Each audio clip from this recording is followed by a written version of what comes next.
Hello, welcome to my vlog. I'm Eva Marqueso Garcia.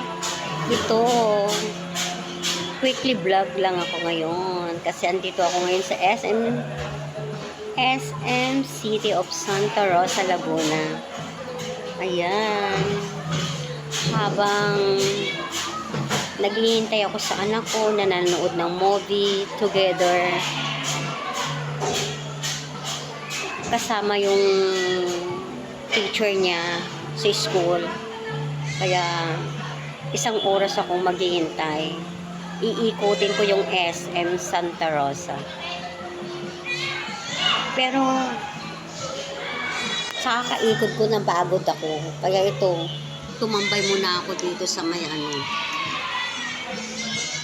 Ayan, dito ako tumambay ngayon.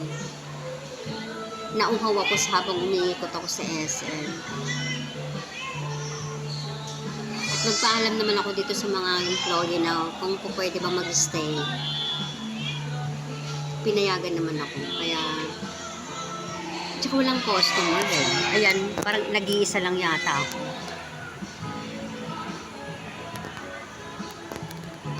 Wala pang customer kasi maaga pa. 11 o'clock pa lang. Kaya baka ako yung first customer nila. Early bird sa outlet nila. Pero ang ganda ha. Nice place. Ayan, ang ganda. Diba? Ang ganda niya. Ang ganda ng place na to.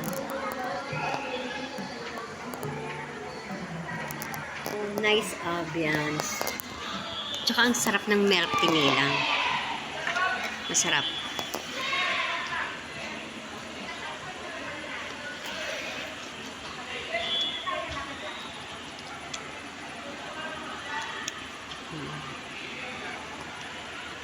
Bye-bye. Thanks for watching.